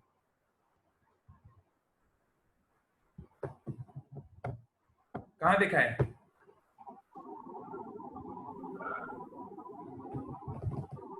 किसी ने लोटस फ्लावर नहीं देखा? अभिषेक कुछ बोलना चाहते हैं क्या? हाँ, सरोवर में, हाँ सरोवर में, कोई भी जलाशय में, नदी में इत्यादि आपने देखा होगा, कीचड़ में, हाँ खासकर जहाँ रुका हुआ पानी होता है वहां पर आप खासकर देखेंगे। तो देखो उस कीचड़ में कमल उगा हुआ है, तो कोई कह सकता है कि कमल तो कीचड़ में है, देखने में बात सही भी है, लेकिन कमल कभी भी उसको टच नहीं करता।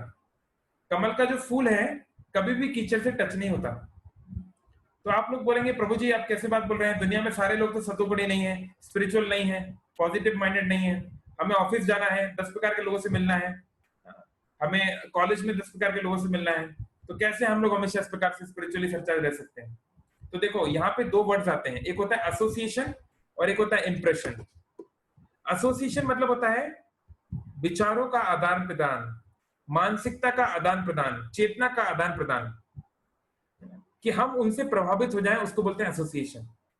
और इंप्रेशन मतलब कि जैसे हाँ कमल भी अगर कीचड़ में है तो कुछ तो इम्पैक्ट है, लोग उसको कीचड़ का फूल बोलेंगे, कुछ तो जीवन में इम्पैक्ट पड़ेगा, वो तो निश्चित है, लेकिन ज्यादा नहीं, सब्सटेंशियल नहीं, हल्का सा इंप्रेशन है, थोड़े से दाग हैं बस।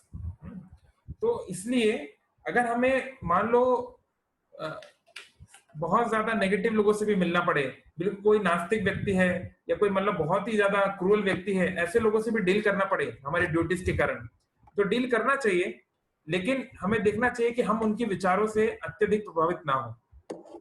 हम याद रखें कि हम किस भगवत गीता के विचारों पे जीवन जी रहे हैं और ये व्यक्ति किस विचारों के आधार पे, किस दर्शन के आधार पे अपना जीवन जी रहा है। तो उनसे हम बातचीत कर सकते हैं, उनके साथ हम कार्य कर सकते हैं, हमारी जो भी ड्यूटीज है उसको पूरी कर सकते हैं, लेकिन हम लोग अपने आप को उनसे अलग रख सकते हैं कॉन्शियसनेस वाइज। अगर वो हमसे कुछ सीखना चाहे तो अच्छी बात है, अगर वो आगे बढ़ना चाहता है तो अच्छी बात है, लेकिन वो अगर अपनी नेगेटिविटी में खुद भी डूब रहा है और हमको भी डुबा दे तो वो ठीक नहीं है, है ना? तो इस बारे में हमको कॉन्शियस रहना पड़ता है। ओके, ये सब एक्चुअली ये वन टाइम प्रोग्राम की स्लाइड है, एकदम जो नए लोग को दिखाता हूँ, लेकिन आप लोग तो बहुत सारा भगवत गीता का सुन चुके हैं, इसलिए आप लोग को ये आवश्यकता नहीं है। तो ये वापस हम लोग उस श्लोक पे आ रहे हैं जिसकी हम लोग शुरुआत की थी, और हम लोग थोड़ी देर में कंप्लीट कर लेंगे। तो कोई प्रश्न हो तो आप लोग डालना शुरू कर सकते हैं चैट बॉक्स में। तो भगवत गीता की ये बात भगवान ऐसा क्यों बोल रहे हैं? क्योंकि कोई व्यक्ति है अगर वो सच में योग प्रणाली को करना चाहता है, भक्ति योग चाहे कोई भी योग, तो उसके लिए महत्वपूर्ण है कि वो शरीर का सही तरीके से ध्यान रखे। सही तरीके से ध्यान रखना मतलब वो शरीर जो है योग करने के लिए फिट बन सके, या योग करने के लिए उसको हेल्प कर सके, उसको फैसिलिटेट कर सके। अगर हम लोग ज्यादा खाते हैं, आज के संसार में ज्यादातर लोग ज्यादा खाते हैं, कम खाने वाले लोग कम ही है। ज्यादातर जो प्रॉब्लम्स हैं वो ज्यादा खाने से हो रही हैं। ज्यादा खाना मतलब ज्यादा का डेफिनेशन क्या है? एक हाथी जो है कई कुंटल खाना खा लेता है, वो कई कुंटल घास वास खा सकता है ना? और एक चींटी तो थोड़ा सा ही खा सकती है। तो ज्यादा मतलब होता है कोई व्यक्ति 10 रोटी खाए चाहे कोई व्यक्ति 2 रोटी खाए, ज्यादा मतलब तब माना जाएगा जब वो डाइजेस्ट नहीं कर पाता, वो डाइजेस्टेबल होना चाहिए। जैसे मैं अपनी खुद की बात करूं तो जब मैं उज्जैन में था तो हमारी बहुत सारी फिजिकल सर्विस होती थी, गौशाला में थे, बहुत सारी चीजें थी। अब यहाँ पे उतना ज्यादा फिजिकल सर्विसेज उतना ज्यादा नहीं है, तो इसलिए मुझे अपना डाइट को कम करना पड़ा, क्योंकि हम लोग अगर फिजिकली उतना ज्यादा नहीं इन्वॉल्व है और हम लोग ज्यादा फूड लेते हैं तो वो डाइजेस्ट नहीं होगा, तो it will become a problem. तो युक्त आहार का मतलब है ऑफ कोर्स बैलेंस डाइट, सब प्रकार के विटामिन, मिनरल्स, कार्बोहाइड्रेट्स जो आपने पहले पढ़ा हुआ है बचपन में, उसको लेना है, लेकिन उसको रेगुलेटेड तरीके से लेना है। हो सके तो उसी समय अगर अपना ब्रेकफास्ट, लंच और डिनर का टाइम अगर आप फिक्स कर लें तो इट विल हेल्प। बहुत सारे युवा जो हैं आजकल बोलते हैं कि उनको नाइट फॉल का प्रॉब्लम होता है या रात में डिफिकल्टीज होती हैं, है ना, जो खासकर जो लोग थोड़ा अनाप शनाप चीजें, वीडियो वगैरह देख चुके हैं या देखने की आदत है। तो इसके लिए भी एक चीज है कि अगर पेट पे दबाव होगा, जो 7 चक्र होते हैं, वो 7 चक्रों में सबसे वाला चक्र होता है मूलाधार।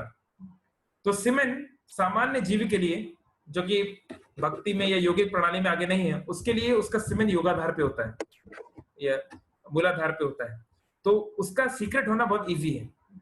तो इसलिए सोने के 2-3 घंटे पहले कम से कम भोजन ले लेना चाहिए। हमारे मध्य भारत में एक कहावत है कि सुबह का नाश्ता करो राजकुमार की तरह, दिन का भोजन करो राजा की तरह, और रात का भोजन करो भिखारी की तरह। इसका मतलब है कि सुबह ब्रेकफास्ट अच्छे से करना चाहिए। और ये कौन व्यक्ति कर पाएगा? जो सुबह बहुत जल्दी उठता भी है, उसके लिए है। मान लो अगर आप सुबह 10 बजे ही उठते हो तो आप क्या ब्रेकफास्ट करोगे? अब तो लंच का टाइम वैसे ही होने वाला है ना। ये थोड़ा नॉर्मल टाइप के लोगों के लिए है ये डेफिनेशन। तो देखिए संसार में आज भी जो लोग बहुत सक्सेसफुल हैं, चाहे मार्क जुकरबर्ग लेके एलोन मस्क से लेकर जो भी, वो लोग सुबह उठते जरूर है। देखिए कोई भी व्यक्ति ऐसा आपको नहीं मिलेगा जो सक्सेसफुल है और जो 10-11 बजे तक आराम से जग रहा है। हाँ, कुछ लोग बोलते हैं हिटलर जो है वो 10 बजे उठता था, ठीक है चलो लेकिन वो कोई बहुत अच्छा उदाहरण नहीं है, है ना। तो मुख्य रूप से या मोस्टली लोग सुबह उठते हैं। 5 AM रूल, बहुत सारे सीईओ लोग जो हैं 5 AM रूल फॉलो करते हैं, और यौगिक प्रणाली के लिए तो ये कंपलसरी है। सुबह उठना बहुत महत्वपूर्ण है, क्योंकि सत्वगुण के लिए सुबह उठना बहुत आवश्यक है। अब सुबह उठेंगे कैसे? सुबह उठने के लिए जल्दी सोना पड़ेगा। रात को कम से कम 5-6 घंटे तो सोना पड़ेगा ना, मिनिमम 6 आवर्स तो सोना पड़ेगा। तो अगर आप 5 बजे 6 बजे उठना चाहते हैं तो उस हिसाब से आपको रात को सोना भी पड़ेगा। और हम लोग रात को सोते नहीं है, क्यों? क्योंकि ये हमारा दैत्य हमारे साथ में है, फोन, जिसमें व्हाट्सएप, फेसबुक, ट्विटर, पूरा इंटरनेट का जाल जो है हमको फंसा के रखता है। तो इसलिए हमें अपने लिए कुछ रूल्स बनाने पड़ेंगे, सेल्फ डिसिप्लिन लाना पड़ेगा। कुछ हमारे स्टूडेंट्स हैं, उनका पेरेंटल लॉक उन्होंने मुझसे लगवाया कि प्रभु जी ताकि हम लोग डिबेट ना हो। तो ऐसे अगर आपकी कोई ब्रदर है, कोई सिस्टर है, अगर आप पेरेंटल कंट्रोल लगवाना चाहते हैं तो बेस्ट है। नहीं लगाना चाहते, आपको लगता है हमारे स्वतंत्रता के खिलाफ है, हमारी लिबर्टी के बीच में आ रहा है, तो खुद एटलीस्ट अपने लिए एक डिसिप्लिन लगाइए। अपना फोन जो है एटलीस्ट इंटरनेट हमेशा ऑन मत रखिए, क्योंकि व्हाट्सएप पे तो नोटिफिकेशन आते ही रहेंगे, उसका कोई रुकने वाली चीज नहीं है। तो आपको अपने लिए खुद एक कुछ रूल्स बनाने पड़ेंगे ताकि आप टाइम पे सो सकें। और अगर आप सो सके तब तो आप उठ पाएंगे, और उठ पाए तभी तो ब्रेकफास्ट कर पाएंगे, है ना। तो सुबह अच्छा ब्रेकफास्ट लेना चाहिए, बहुत हैवी भी नहीं तो बहुत नींद आएगी। दिन में आप अच्छा ले सकते हैं और थोड़ा चाहो तो रेस्ट भी कर सकते हैं दिन में, पर रात को बहुत हैवी नहीं लेना चाहिए। और अगर हैवी लेते हैं तो कम से कम 3 घंटा सोने के पहले, ताकि आप उसके बाद चल फिर सकें, फूड को डाइजेस्ट कर सकें। ये सब बातें योग से बहुत जुड़ी हुई हैं। हम ऐसा नहीं सोच सकते कि हम तो हरे कृष्ण महामंत्र करेंगे, ये सब हमें फॉलो करने की क्या आवश्यकता है। ये जरूरी है, अगर हमें सिंसियर या आगे बढ़ना है, सत्वगुण में आना है, तो ये बहुत महत्वपूर्ण है। और विहार मतलब रिक्रिएशन, दोस्तों के साथ, परिवार के साथ घूमना फिरना, ये भी जरूरी है। भगवान बोल रहे हैं रिक्रिएशन इज इंपॉर्टेंट। माइंड को आप हमेशा खींच नहीं सकते, उसको थोड़ा रिलैक्स करना भी जरूरी है, लेकिन ऑफ कोर्स युक्त, उसकी भी एक मर्यादा होनी चाहिए, उसकी भी एक मैच्योरिटी होनी चाहिए। ऐसा नहीं कि कल एग्जाम है और आज घूमने चले गए, ऐसा नहीं कर सकते। या फिर 6 महीने बाद एग्जाम है तो रोज ही घूमने जा रहे हैं, कभी कभी जा सकते हैं, लेकिन मुख्य काम है युक्त चेष्टस्य कर्म से, पूरी चेष्टा के साथ कर्म करना है। हमारी प्रॉब्लम क्या है, हम जब पढ़ने बैठते हैं तो बहुत सारी चीजें आती हैं, अरे माला नहीं हुई, या वो काम बाकी है, या फिर वो व्हाट्सएप ग्रुप में ये काम था, या फिर दोस्तों के साथ वहां जाते तो अच्छा रहता। और जब हम लोग दोस्तों के साथ घूम रहे हैं या क्रिकेट खेल रहे हैं, जो भी कर रहे हैं, तब याद आता है अरे पढ़ाई बहुत सारी बाकी है, असाइनमेंट्स पूरे करने हैं, ये करना है, वो करना है। तो हम लोग अपने मूवमेंट को कभी जी नहीं पाते, क्योंकि युक्त चेष्टा से कर्म तो करने का प्रयास करते हैं, वर्क करने का प्रयास करते हैं, पर चेष्टा के साथ नहीं कर पाते।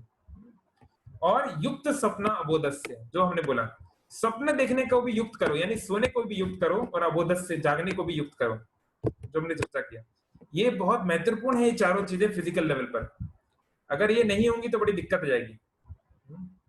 तो एक बड़ी समस्या आज के जमाने में खासकर युवाओं के लिए क्या है कि क्योंकि इसको बोलते हैं जनरेशन ऑफ मिलेनियल्स, क्योंकि इवन हमारी जनरेशन भी जो थी, हम लोगों ने बचपन में इतना कोई फोन्स नहीं चलाए। हमारे टाइम पे ऐसे बहुत बटन वाले फोन थे, उसमें आप कुछ खास कर नहीं सकते थे, मे बी आप स्नेक वाला गेम खेल सकते थे और कुछ खास नहीं। तो जब अभी जो आप में से सकता है कुछ लोगों, और खासकर अब जो बच्चे आ रहे हैं, वो 3 साल 4 साल की उम्र से स्मार्टफोन चला रहे हैं।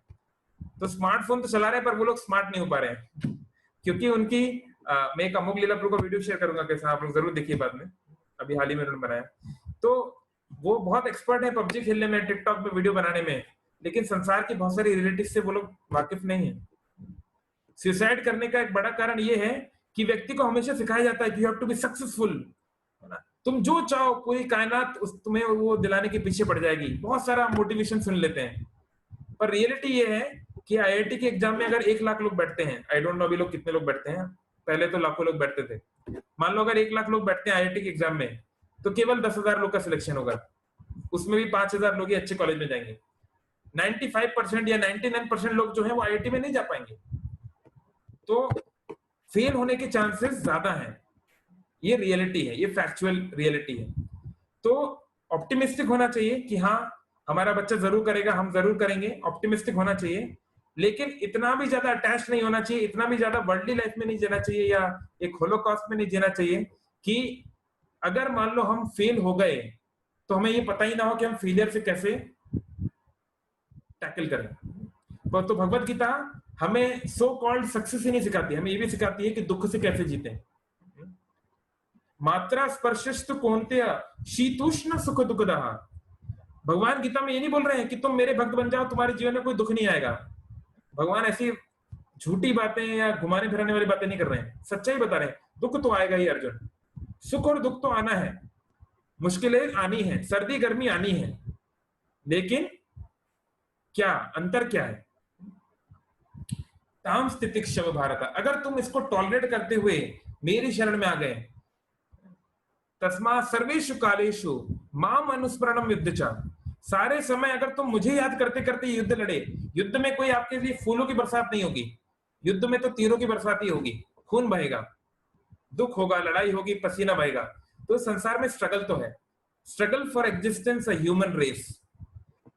इस संसार में तो स्ट्रगल है, चाहे आप डिवोटी बनो, चाहे आप ना बनो, चाहे आप बिलियनर बन जाओ, चाहे आप भिखारी बन जाओ, जो भी बन जाओ, स्ट्रगल तो करना पड़ेगा। लेकिन the only hope his divine grace. जो व्यक्ति आध्यात्मिक है, जो व्यक्ति भगवान से जुड़ा हुआ है, उसको पता नहीं चलेगा कि वो स्ट्रगल कर रहा है। जैसे मान लीजिए अगर आपके पैर में चोट लग गई, ऑपरेशन कराना है, तो ऑपरेशन में तो बहुत दुख होने वाला है, वो आपके सामने आपका फाड़ेंगे, सब चमड़ी निकालेंगे, सब करेंगे। लेकिन अगर वहां पे डॉक्टर एनेस्थीसिया लगा दे तो आपको कुछ खास पता नहीं चलेगा, आपको मालूम है कि पैर में ऑपरेशन हो रहा है, बट आप ज्यादा उससे इंपैक्ट नहीं होंगे। तो ऐसे ही स्पिरिचुअल कॉन्शियसनेस का मतलब है कि बॉडीली लेवल से ऊपर उठना, ये समझना कि आत्मा क्या है और उसको रियलाइज करना। तो जो व्यक्ति जितना रियलाइज कर लेगा, उसको उतना शारीरिक दुखों से फर्क नहीं पड़ेगा। तो ये है स्पिरिचुअल अपलिफ्टमेंट। बाकी एक दिन तो सोना जागना और घूमना फिरना खाना, ये तो हर व्यक्ति को करना है, मरना एक दिन हर व्यक्ति को है। मैंने पहले भी उदाहरण दिया है कि मान लो एक शेरनी है, अपने शिकार को पकड़ रही है, तो हिरण को जो पकड़ती है तो पीछे से पकड़ती है, उसकी गर्दन को यहां से पकड़ के ले जाती है अपने दांतों में। तो हिरण को मालूम है कि अभी मैं मरने वाला हूं, उस समय भी वो दुख में है, और आगे चल के तो अभी शेरनी इसको फाड़ देगी और भी दुख में रहेगा। लेकिन वही शेरनी अपने बच्चे को भी यहीं से पकड़ती है, उसके बच्चे को, क्लब को भी यहीं से पकड़ती है, लेकिन बच्चा अब भी आनंद में है, लेकिन आगे चल के भी आनंद में रहेगा और आनंद उसका बढ़ने वाला है। तो ऐसे ही संसार में जन्म मृत्यु सबको होगी, सबको दुख मिलेगा, लेकिन अगर व्यक्ति भगवान से जुड़ा है, इसलिए भगवान का एक नाम है राम, रमन्ते योगिनो अनंते सत्तानंदे चिदात्मनि इति राम पदे नाशो परम ब्रह्म विदीयते। राम मतलब होता है जो परम आनंद में रहते हैं, जो सारे आनंद का सूत्र है। इसलिए जो राम से जुड़ा रहेगा उसके जीवन में आराम रहेगा, भले ही दुनिया में कितना भी हराम होता रहे। तो इसलिए यही भगवान आगे चल के बताएंगे, बेसिक चैप्टर में बताएंगे। अभी ये फिजिकल लेवल पे था, फिर मेंटल लेवल बताएंगे। तो सोल्यूशन वही है जो हम पहले भी बता चुके हैं। मुख्य सोल्यूशन है अपनी चेतना को इंटरनलाइज करना, हरे कृष्ण कृष्ण कृष्ण हरे हरे, हरे राम राम राम हरे हरे। ये जो भगवान का नाम है नाम चिंतामणि कृष्णस, ये कृष्ण का नाम चिंतामणि की तरह है। एक होती है पारसमणि, पारसमणि से आप जिस भी चीज को छू दोगे वो सोना बन जाएगी, लेकिन चिंतामणि आप जिस चीज का चिंतन करोगे वो आपको मिल जाएगा। तो ये भगवान का जो नाम है, भगवान स्वयं आपको जो चाहे दे सकते हैं। चैतन्य रस विग्रह, ये सारी चेतना का, सारे रस का, सारे आनंद का विग्रह स्वरूप है। पूर्ण शुद्धो नित्य मुक्तो, ये पूरी तरह शुद्ध है, आपको शुद्ध कर सकता है और पूरी तरह मुक्त कर सकता है। अब मिलनत वन नाम नामिनो, और नाम और नामनी, कृष्ण और कृष्ण के नाम में कोई अंतर नहीं है। तो हम सब कृष्ण से मिलना चाहते हैं, तो भगवान का नाम हमारे पास में वो फैसिलिटी है। अगर हम उस नाम को सिंसियरली उसको प्रैक्टिस करेंगे, हम जरूर भगवान को रियलाइज कर पाएंगे धीरे धीरे, और ये हम खुद अपने जीवन में देख पाएंगे, किसी को बताने की जरूरत नहीं है। तो कंक्लूड करने के लिए ये बोलूंगा कि धीरे धीरे ये जो चीजें हैं इन पे काम करना हमें शुरू करना है। अपने आहार को, अपने, और भी हम आहार पे धीरे धीरे और चर्चा करेंगे समय के साथ, कि तेज मसाले वाला नहीं खाना चाहिए, बहुत ज्यादा एजिटेट करने वाला फूड नहीं खाना चाहिए, बहुत बासा फूड नहीं खाना चाहिए, है ना। कौन सा तमोगुण है, कौन सा रजोगुण है, सतोगुणी किसको बोलते हैं, है ना, ये सब हम चर्चा करेंगे। और स्पिरिचुअल लाइफ में विहार भी है, घूमना फिरना भी है, मस्ती भी है। ऐसा नहीं है कि मतलब स्पिरिचुअल लाइफ मतलब पूरा बोरिंग है, ऐसा कुछ नहीं है, बट युक्त, रेगुलेटेड और युक्त चेष्टस्य कर्मसु, हमारा जो कर्म है उसको हम अच्छे से कर पाएंगे। एक भक्ति योगी बेस्ट वर्कर है, because he is working for Krishna, so he is trying his best to do his best. Okay, तो मैं यहीं पे इसको कंप्लीट कर रहा हूँ। किसी का कोई क्वेश्चन, कोई comment? Adarsh Kumar, what is consciousness? What is correlation between consciousness and our thoughts, desires, habits and okay. Consciousness, English का जो शब्द है consciousness, इसका संस्कृत पैरेलल है चेतना, चेतन, चित। चित मतलब होता है टू बी अवेयर, तो कॉन्शियसनेस मतलब to be aware, awareness, thinking, feeling, willing, acting, ये सब कॉन्शियसनेस है। जैसे ये मोबाइल फोन डल है, निर्जीव है, नॉन कॉन्शियस है, ये सोच नहीं सकता, ये अपने आसपास की चीजों को नहीं जानता, ये कुछ रिएक्शन नहीं कर सकता, इसके अंदर इमोशंस नहीं है, अरे कितनी गर्मी है, यहाँ पे पंखा चला दो। लेकिन मैं एक जीव हूं, मैं एक कॉन्शियस बीइंग हूं, मेरे अंदर ये सब कुछ है। तो consciousness is the symptom of life, और या सिम्टम ऑफ सोल। तो कॉन्शियसनेस के बीच में और थॉट्स, डिजायर, हैबिट्स के बीच में क्या रिलेशन है? तो जैसे मैंने बोला, जहां पे कॉन्शियसनेस होगी वहां पे थॉट्स और डिजायर्स तो होंगी। जो जीवित व्यक्ति है वो तो थॉटफुल हो गई, है ना, तो वो तो like it's integral part and parcel. और हैबिट्स का मैंने जैसा आपको बताया कि अगर आपकी हैबिट्स ठीक नहीं है तो आपकी कॉन्शियसनेस को इंप्रूव करना थोड़ा मुश्किल हो जाता है। जैसे सपोज कोई आदमी है, तो कोई देश के प्राइम मिनिस्टर इस रूम में आए, तो वो व्यक्ति क्या कर रहा है, एकदम ऐसे बैठा हुआ है, पूरा पालकी मार के आराम से सिगरेट फूंक रहा है। तो भले ही वो हो सकता है कि थोड़ा बहुत उसका प्राइम मिनिस्टर के खिलाफ या उसके मन में प्राइम मिनिस्टर के लिए कुछ बुरा ना हो, लेकिन उसकी हैबिट्स अगर ऐसी हैं तो उसके लिए मुश्किल हो जाएगा प्राइम मिनिस्टर से रिलेशन को डेवलप करना, है ना। तो कहने का मतलब है हम लोग जो चीजें करते हैं फिजिकल लेवल पे उसका इम्पैक्ट होता है। अगर हम लोग एक ऐसे रूम में बैठे हैं जो साफ सुथरा है, जहाँ अच्छी खुशबू है, तो हमारे माइंड के थॉट प्रोसेस पे अलग इम्पैक्ट पड़ता है। और अगर हम लोग कोई गंदी जगह पे बैठे हैं तो उसका हमारे थॉट प्रोसेस पे अलग इम्पैक्ट पड़ता है। तो क्योंकि हमारी जो कॉन्शियसनेस है, हमारी इंटेलिजेंस हमारे माइंड से होते हुए हमारे सेंसेस पे आती है। हमारी इंद्रियां चेतन है ना, अगर मेरे उंगली में कुछ गर्म लग जाएगा तो मैं तुरंत मेरा हाथ जल जाएगा, लेकिन कोई डेड बॉडी है उसमें आप कितना भी गर्म लगा दो उसको कुछ फर्क नहीं पड़ेगा। तो हमारी इंद्रियां भी चेतन है अभी, तो इसलिए ये सब लोग लिंक्ड है। तो अगर यहाँ कुछ होता है तो उसका प्रभाव वहां पर भी पड़ता है, तो इसलिए यहाँ पर भी इसको ठीक करने की आवश्यकता है। उसको आप नेग्लेक्ट नहीं कर सकते। ठीक है, और किसी को कुछ बोलना है तो अनम्यूट करके बोल सकते हैं। जी प्रभु, हरे कृष्ण, हरि बोल। हरे कृष्ण, सत्यम। यस प्रभु प्रभु, मुझे मेरा एक क्वेश्चन है मेरा पर्सनल लाइफ को लेके। मतलब मैं एक नशे में था, जो मेरा दोस्त को पता था कि वो चीज मैं कर रहा हूँ, तो अभी बोल रहा है कि मतलब उस चीज वो करना चाहता है, लेकिन मुझे मन नहीं है कि उसको मतलब उस जगह पे भेजूं, तो क्या करना चाहिए इस टाइम पे मुझे? हाँ, तो सबसे पहले तो आपको खुद नहीं जाना चाहिए और आपके दोस्त को अगर आप समझाना चाहते हैं तो देखो, नहीं जबरदस्ती प्रभु, मैं तो जी प्रभु। हाँ मैं समझ गया, मैं तो ऐसे ही मजाक कर रहा था, आप तो नहीं जाएंगे। तो देखो, गीता में बताते हैं रसो वर्जन रसो अपयस्य, जबरदस्ती आप नहीं कर पाओगे। आप रस को, मान लो किसी ने, कोई व्यक्ति में उस सुख को अगर चख लिया है ना, मान लो कि जैसे देखो जो भी हैबिट्स होती है ना, इंटॉक्सिकेंट्स होते हैं, कोई भी बैड हैबिट, उसकी बात समस्या क्या है कि उसका अगर इंप्रेशन हमारे पास में है कि ये पीने से, सुट्टा पीने से, ड्रग्स लेने से क्या एक्सपीरियंस होता है ना, या मान लो कोई व्यक्ति मैस्टरबेशन करता है या इस तरह की चीजें करता है, तो उसको एक सर्टेन इंप्रेशन उसके माइंड में है, तो वो आप उसको वर्जन करो कि नहीं नहीं ये मत करो, ये मत करो, ये मत करो, ये मत करो। रसो वर्जम रसोपयस्य, वर्जन करने से रस चला नहीं जाता, मतलब उसके अंदर वो जो इंप्रेशंस हैं, जो तथाकथित उसको लग रहा है कि सुख है, वो माइंड में भी स्टोर है, और बार बार माइंड उसके ऊपर फ्लक्चुएट करता रहेगा, करूं क्या, करूं क्या, कोई नहीं देख रहा है, आज कर लेता हूं, एक हफ्ते में एक बार तो कर ही सकता हूं, क्या फर्क पड़ता है, कल से नहीं करूंगा, बस एक बार पी लेने दो, अगली बार नहीं। ये सॉल्यूशन नहीं है। गीता में बता रहे परम दृष्टवा निवर्तते, उसको हायर टेस्ट देना ही पड़ेगा। जब तक व्यक्ति के जीवन में उससे ऊंची चीज करने के लिए नहीं है, वो उसको नहीं छोड़ पाएगा, पॉसिबल नहीं है। इसलिए आप देखते हैं बहुत सारे लोग हैं, जैसे मान लो किसी का रिलेशनशिप बहुत खराब हुआ, गर्लफ्रेंड बॉयफ्रेंड है, उनको बहुत ब्रेकअप हो गया, कुछ हो गया, बहुत दुखी है, लेकिन मान लो उनके परिवार में कुछ बहुत सीरियस चीज हो गई, कोई माता पिता, ऐसे उदाहरण हमने देखे हैं पर्सनली, इसलिए बता रहा हूँ, माता पिता को कुछ हो गया या कुछ हो गया, बहुत कोई सिवियर चीज अगर लाइफ में हो गई ना, तो फिर वो रिलेशनशिप को भी कुछ समय के लिए भूल जाते हैं, उनके लिए मुश्किल नहीं होता भूलना। तो ऐसे ही अगर लाइफ में कोई बहुत ऊंची चीज अगर मिल गई, तो नीची चीज को छोड़ा जा सकता है, जबरदस्ती नहीं किया जा सकता।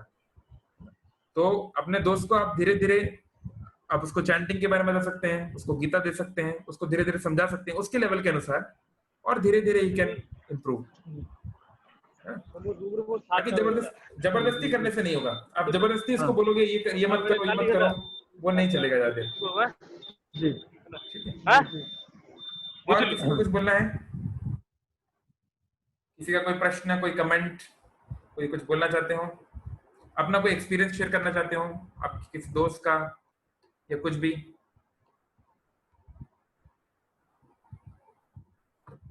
No one else? किसी का कोई उदाहरण नहीं, कोई एक्सपीरियंस नहीं? सच में सब लोग इतने दूध के धुले? चलो अच्छी बात है, ठीक है। तो इन हैबिट्स पे काम करते हैं, और भी बहुत सी चीजें हैं, ऑफ कोर्स ये एक बहुत ब्रॉड कैटेगराइजेशन है ना।